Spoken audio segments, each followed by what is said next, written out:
Hi guys, forex market learning series day 4. ഈ ഒരു വീഡിയോയിൽ നമ്മൾ മനസ്സിലാക്കാൻ വേണ്ടി പോകുന്നത് ഫോറക്സിലെ ലോട്ട് സൈസിനെ കുറിച്ചാണ്. 4 ടൈപ്പ് ലോട്ട് സൈസുകളാണ് വരുന്നത്. ഇതിനെ നമ്മൾ തറവായിട്ട് മനസ്സിലാക്കുന്നുണ്ടാവും.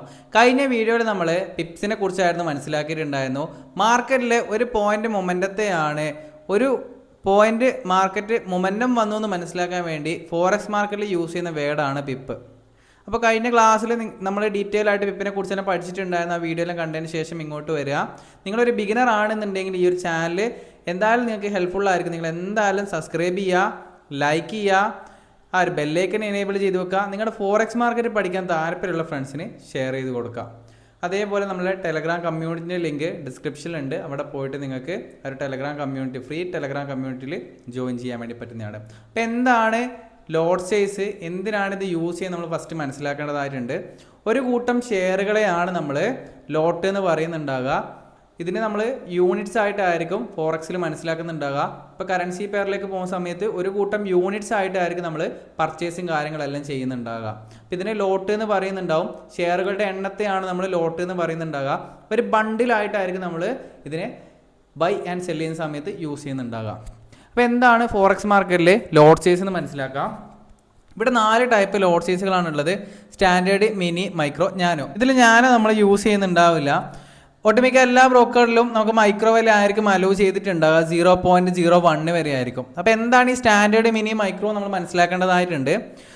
സ്റ്റാൻഡേർഡ് എന്ന് വെച്ചിട്ടുണ്ടെങ്കിൽ നമ്മൾ ബ്രോക്കർ അക്കൗണ്ടിലേക്ക് പോക്കുകയാണെന്നുണ്ടെങ്കിൽ, നോർമലി സ്റ്റാൻഡേർഡ്, മിനി, മൈക്രോ എന്ന് വെച്ച് കഴിഞ്ഞാൽ നമ്മൾ ബ്രോക്കർ അക്കൗണ്ടിലേക്ക് പോക്കുകയാണെന്നുണ്ടെങ്കിൽ ബൈ ഓർ സെല്ല് ചെയ്യുന്നതിന് മുമ്പ്, ബൈ അല്ലെങ്കിൽ സെല്ല് ചെയ്യുന്നതിന് മുമ്പ് നമ്മളിപ്പം ബൈ ചെയ്യുന്നുണ്ടെങ്കിൽ അവിടെ നമ്മൾ ബൈ ആണ് തീരുമാനിച്ചു, ഇന്ന പ്രൈസ് ആണെന്ന് തീരുമാനിച്ചു, എവിടെ സ്റ്റോപ്പ് ലോസ് വെക്കണം, എവിടെ ടാർഗറ്റ് വെക്കണം എന്നെല്ലാം തീരുമാനിച്ചു. അപ്പം അങ്ങനെ ആ ഒരു ബൈ ക്ലിക്ക് ചെയ്യുന്നതിന് മുമ്പ് നമുക്ക് ലോട്ട് സൈസ് എന്നുള്ള ഒരു ഏരിയ ഫില്ല് ചെയ്യേണ്ടതായിട്ടുണ്ട് അല്ലേ.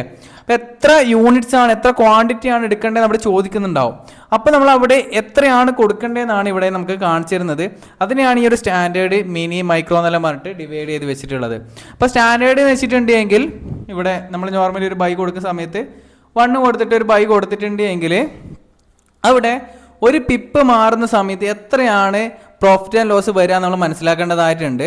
പിപ്പ് മാറുന്ന സമയത്ത് നമുക്ക് 10 USD ആയിരിക്കും പ്രോഫിറ്റ് ആൻഡ് ലോസ് കാണാൻ വേണ്ടി പറ്റുന്നുണ്ട്. ഇപ്പോൾ എക്സാമ്പിളായിട്ട് നമ്മളിവിടെ 1 കൊടുത്തിട്ട് ബൈ എടുത്തു, പ്രൈസ് ഒരു 10 പിപ്പ് അപ്സൈഡിലേക്ക് പോയി. ഓക്കെ, 10 പിപ്പ് എന്ന് വെച്ചിട്ടുണ്ടെങ്കിൽ 10 പോയിന്റ് അപ്സൈഡിലേക്ക് പോയി. അങ്ങനെയാണെന്നുണ്ടെങ്കിൽ നമുക്ക് എത്രയായിരിക്കും പ്രോഫിറ്റ് ഉണ്ടാകുക? ഒരു ലോട്ട് എടുത്തിട്ടുണ്ടെങ്കിൽ ഒരു പിപ്പ് മൊമെന്റം വന്നിട്ടുണ്ടെങ്കിൽ എത്ര USD ആയിരിക്കും പ്രോഫിറ്റ് കിട്ടുന്നുണ്ടാകുക? 10 USD ആയിരിക്കും പ്രോഫിറ്റ് കിട്ടുന്നുണ്ടാകുക. എത്ര പിപ്പ് മൊമെന്റം ചെയ്തു? 10 പിപ്പ് മൊമെന്റം ചെയ്തു. അങ്ങനെയാണെങ്കിൽ എത്ര ആയിരിക്കും പ്രോഫിറ്റ് കിട്ടിയിട്ടുണ്ടാകുക? 100. അപ്പോൾ ഈ ഒരു മാത്ത് വളരെ സിമ്പിളായിട്ട് നമുക്ക് മനസ്സിലാക്കി എടുക്കാൻ വേണ്ടി പറ്റിയിട്ടുണ്ട്. ഇനി സെക്കൻഡ് തിങ് മിനി ആണ്, 0.1 ആണ്. എത്ര USD ആണ് നമുക്ക് ഒരു പിപ്പ് മൊമെന്റം സംഭവിക്കുന്ന സമയത്ത്, ഒരു പിപ്പ് മൊമെന്റം വരുന്ന സമയത്ത് എത്രയാണ് USD പ്രോഫിറ്റ് ആയിട്ട് കിട്ടുന്നുണ്ടാകുക? ഫ്ലക്ച്വേഷൻ കാണിക്കുന്നുണ്ടാകുക, ഒരു USD ആയിരിക്കും കാണാൻ വേണ്ടി പറ്റുന്നുണ്ടാകുക. തേർഡ് തിങ് മൈക്രോ ആണ്, 0.01 ആണ്. നമ്മൾ ബ്രോക്കർ അക്കൗണ്ടിലേക്ക് പോയിട്ട് 0.01 ആണ് ആ ഒരു മൈക്രോ ഏരിയയിൽ ടൈപ്പ് ചെയ്ത് കൊടുക്കുന്നുണ്ടാകുക.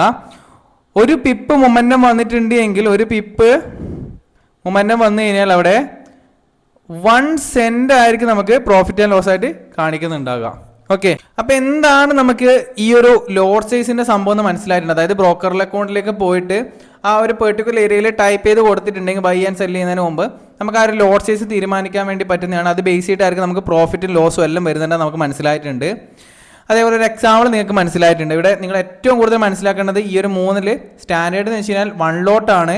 നമ്മൾ ആ ബ്രോക്കറിൽ 1 ടൈപ്പ് ചെയ്തിട്ടുണ്ടെങ്കിൽ ഒരു പിപ്പ് മുന്നേ വരുന്ന സമയത്ത് 10 USD ആയിരിക്കും പ്രോഫിറ്റ് വരിക, 10 USD ആയിരിക്കും ലോസ് വരിക. നിങ്ങൾ മനസ്സിലാക്കി വെക്കുക. മിനി ആണെന്നുണ്ടെങ്കിൽ 0.1 ആണ്, 1 USD ആയിരിക്കും പ്രോഫിറ്റ് ഫ്ലക്ച്വേഷൻ ആയിട്ട് കാണുന്നുണ്ടാകുക. മൈക്രോ ആണെന്നുണ്ടെങ്കിൽ 0.01 ആണ്, 1 സെന്റ് ആയിരിക്കും പ്രോഫിറ്റ് ആൻഡ് ലോസ് ആയിട്ട് നിങ്ങൾക്ക് ഫ്ലക്ച്വേഷൻ കാണുന്നുണ്ടാകാം. നമുക്ക് വേറൊരു എക്സാമ്പിൾ കൂടി നോക്കാം. ഞാനിവിടെ XAUSD ഒരു എക്സാമ്പിൾ കാണിച്ചു തരാം. ഓക്കെ, ഇവിടെ എക്സാമ്പിളായിട്ട് ഞാനിവിടെ ഒരു 5 പിപ്പ് SL ഒരു ട്രേഡ് എടുക്കലാണ്.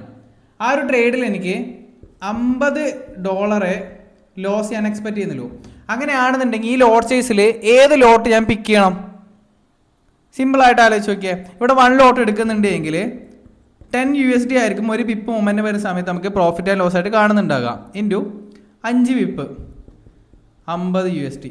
ഓക്കെ, അപ്പോൾ ഈ ഒരു രീതിയിൽ വളരെ സിമ്പിളായിട്ട് നമുക്ക് ആ ഒരു ലോഡ് സൈസ് കാൽക്കുലേറ്റ് ചെയ്യാൻ വേണ്ടി പറ്റുന്നതാണ്. ഇത് മാനുവലി നിങ്ങളൊന്ന് ചിന്തിച്ച് നോക്കുക. ഒരുപാട് മെത്തേഡും കാര്യങ്ങളുണ്ട്. നെക്സ്റ്റ് വരുന്ന വീഡിയോയിൽ ഞാൻ ഡീറ്റെയിൽ ആയിട്ട് പറഞ്ഞു തരുന്നുണ്ടാവും. ചാർട്ടിലേക്ക് പോയിട്ട് ഞാൻ ഡീറ്റെയിൽ ആയിട്ട് നെക്സ്റ്റ് വരുന്ന വീഡിയോസിൽ നമുക്ക് പൊസിഷൻ കാൽക്കുലേറ്റേഴ്സ് ഉണ്ട്, ലോങ് ആൻഡ് ഷോർട്ട് ടൂൾസും കാര്യങ്ങളുണ്ട്. അതെല്ലാം ബേസ് ചെയ്തിട്ട് പീപ്പിൾ ലോഡ് സൈസിൽ എങ്ങനെ ഹാൻഡിൽ ചെയ്ത് നമുക്ക് ട്രേഡ് ഓപ്പർച്യൂണിറ്റീസ് എടുക്കണം എന്നല്ല ഞാൻ പറഞ്ഞു തരുന്നുണ്ടാവും. ഓക്കെ, അപ്പോൾ ഇത്രയും നിങ്ങൾ മനസ്സിലാക്കി വെക്കേണ്ട. ഈ ലോഡ് സൈസ് എത്രയാണെന്നുള്ള മനസ്സിലാക്കി വെക്കുക. യൂണിറ്റും കാര്യങ്ങൾക്കൊന്നും ഇമ്പോർട്ടൻ്റ് ഇല്ല, അതൊന്ന് മനസ്സിലാക്കി വെക്കുക. ഇത്രയാണെന്നുള്ളത് മനസ്സിലാക്കി വെക്കുക. ഇത്രയും കാര്യങ്ങളാണ് നിങ്ങൾ ഈ ഒരു ലോഡ് സൈസിൻ്റെ കാര്യത്തിൽ ശ്രദ്ധിക്കേണ്ടതായിട്ടുള്ളത്. അതേപോലെ തന്നെ ഇത് മൾട്ടിപ്ലൈ ചെയ്ത് യൂസ് ചെയ്യാൻ വേണ്ടി പറ്റും. സ്റ്റാൻഡേർഡ് ലോട്ടിൽ മാക്സിമം 1 വരെയല്ല, 1, 2, 3, 4, 5 അങ്ങനെ ഡൗൺ സൈഡിലേക്ക് എത്ര വേണമെങ്കിൽ പോകാൻ വേണ്ടി പറ്റുന്നതാണ്. ഇപ്പോൾ 0.1ൻ്റെ കേസ് എടുക്കുകയാണെങ്കിൽ 0.1, 0.2, 0.3, 0.4, 5, 6, 7, 8, 9, 10 ആകുന്ന സമയത്ത് 1 ലോട്ടിലേക്ക് ആയിരിക്കും എത്തുന്നുണ്ടാകുക. അതേപോലെ തന്നെയാണ് ഈ 0.01ൻ്റെ കേസ്. 0.01, 0.02, 3, 4, 5, 6, 7, 8, 9, 10 എത്തുന്ന സമയത്ത് 0.1 ലോട്ടിലേക്ക് ആയിരിക്കും എത്തുന്നുണ്ടാകുക. അപ്പോൾ ഈ ഒരു ലോജിക്കും കൂടി നിങ്ങൾ മനസ്സിലാക്കേണ്ടതായിട്ടുണ്ട്. ഇവിടെ നമുക്ക് 0.1 മാത്രമല്ല 2ഉം 3ഉം എല്ലാം യൂസ് ചെയ്യാൻ വേണ്ടി പറ്റും. അങ്ങനെ അഡ്ജസ്റ്റ്മെൻറ്റ് ചെയ്താൽ മാത്രമേ നമുക്ക് ആ ഒരു പോർഷൻ സൈസിങ് കറക്റ്റായിട്ട് എടുക്കാൻ വേണ്ടി പറ്റത്തുള്ളൂ. ഓക്കെ, അപ്പോൾ എന്താണ് ലോട്ട് എന്ന് മനസ്സിലായിട്ടുണ്ട്. മാർക്കറ്റിലേക്ക് പോയിട്ടുണ്ടെങ്കിൽ എങ്ങനെയാണ് ആ ഒരു എക്സാമ്പിൾസ് ആയത് നമ്മൾ ആ ഒരു ലോജിക്ക് ബേസ് ചെയ്തിട്ട് എത്ര സ്റ്റോപ്പ് ലോസ് വരുന്നുണ്ട്, എത്ര പിപ്പാണ് വരിക, കാര്യങ്ങൾ ബേസ് ചെയ്ത് നമ്മളൊരു എക്സാമ്പിളും കാര്യങ്ങളും പറഞ്ഞിട്ടുണ്ട്. കുറച്ചും കൂടി ഡീറ്റെയിൽ ആയിട്ട് നമുക്ക് നെക്സ്റ്റ് വീഡിയോസിലെല്ലാം മനസ്സിലാക്കി എടുക്കാൻ വേണ്ടി പറ്റുന്നതാണ്. ഇതൊരു ടെക്സ്റ്റ് ബുക്ക് വീഡിയോ ആണ്. എന്താണ് ലോട്ട് എന്നും എത്രയാണ് പിപ്പ് മൊമെന്റം വരുന്ന സമയത്ത് മനസ്സിലാക്കാൻ വേണ്ടി പറ്റുക എന്നുള്ളതെല്ലാം ഒരു വീഡിയോ മാത്രമാണ്. അപ്പോൾ നെക്സ്റ്റ് വീഡിയോ നമ്മൾ കുറച്ചും കൂടി ഡീറ്റെയിൽ ആയിട്ട് ഇതിനെക്കുറിച്ച് ചാർട്ടിലേക്കെല്ലാം പോയിട്ട് അനാലിസും കാര്യങ്ങളും ചെയ്യുന്നുണ്ടാവും. നിങ്ങൾ ഈ ഒരു ചാനൽ സബ്സ്ക്രൈബ് ചെയ്യില്ല എന്നുണ്ടെങ്കിൽ എന്തായാലും സബ്സ്ക്രൈബ് ചെയ്യുക, ആ ഒരു ബെല്ലൈക്കൺ എനേബിൾ ചെയ്ത് വെക്കുക, ഈ ഒരു വീഡിയോ ലൈക്ക് ചെയ്യുക. അതേപോലെ തന്നെ നമുക്ക് FX Stocks Academy എന്ന് പറഞ്ഞൊരു വെബ്സൈറ്റും കൂടിയുണ്ട്. അവിടെ പോയിട്ട് നിങ്ങൾക്ക് ക്ലാസ്സും കാര്യങ്ങളും പർച്ചേസ് ചെയ്യാനും വാച്ച് ചെയ്യാനെല്ലാം വേണ്ടി പറ്റുന്നുണ്ട്. നമ്മുടെ സ്ട്രാറ്റജിയും കാര്യങ്ങളും പഠിച്ചെടുക്കാൻ വേണ്ടി പറ്റുന്നുണ്ടാവും. അപ്പോൾ അടുത്ത വീഡിയോയിൽ നമ്മൾ മനസ്സിലാക്കുന്നുണ്ടാകുക എന്താണ് സ്പ്രെഡ് എന്ന് മനസ്സിലാക്കുന്നുണ്ടാവും. മാർക്കറ്റിലേക്ക് എൻ്റർ ചെയ്യുന്ന സമയത്ത് സ്പ്രെഡ് നമ്മൾ മനസ്സിലാക്കേണ്ടതായിട്ടുണ്ട്. ബ്രോക്കർ നമുക്ക് തരുന്ന ആ ഒരു ബ്രോക്കർ പിടിക്കുന്ന ഒരു കമ്മീഷനാണ് സ്പ്രെഡ് എന്നല്ല നമ്മൾ കഴിഞ്ഞ ക്ലാസ്സിലെല്ലാം ബ്രോക്കർ അക്കൗണ്ടിൻ്റെ ക്ലാസ്സിലെല്ലാം മനസ്സിലാക്കിയിട്ടുണ്ടായിരുന്നു.